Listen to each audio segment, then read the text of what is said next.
হ্যাঁ, আসসালামু আলাইকুম রহমতুল্লাহ বারকাত। সম্মানিত হাজি সাহেবদেরকে নিয়ে ফলের মার্কেটে আসছি।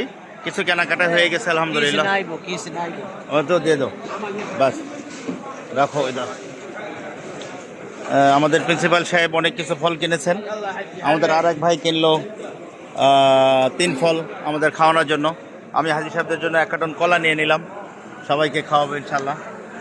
সুন্দর মার্কেট আলহামদুলিল্লাহ। আমরা মাঝে মাঝে হাজি সাহেবদেরকে নিয়ে এরকম প্রোগ্রাম করে দিই। আমিনুল্লাহ ভাই, আমিনুল্লাহ,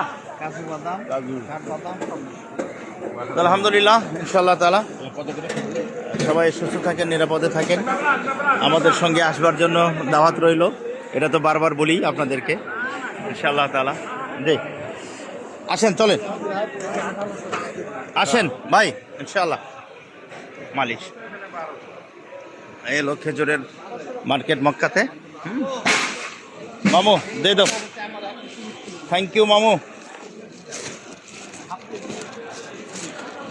आएगा ना, नहीं आएगा? कितना आएगा? नहीं नहीं छोड़ो छोड़ो, कोई मुश्किल नहीं, शुक्रिया। ও চেষ্টা করলো আর কি আমাকে সেবা দেওয়ার জন্য। এটা হলো খেজুরের মার্কেট। আসসালামু আলাইকুম বাংলাদেশ, মারহাবা, আলহামদুলিল্লাহ। এখানে সব ধরনের খেজুরও আছে আলহামদুলিল্লাহ। এটা আমাদের গাড়ি, আমরা এখন উঠে পড়বো ইনশাআল্লাহ। জি, খেজুরের মার্কেট এবং ফলের মার্কেট থেকে হাফিজ Mohammad Fazle Rabbi, Rahbare Makkah Madina travel and tours, Makkatul Mukarramah. G.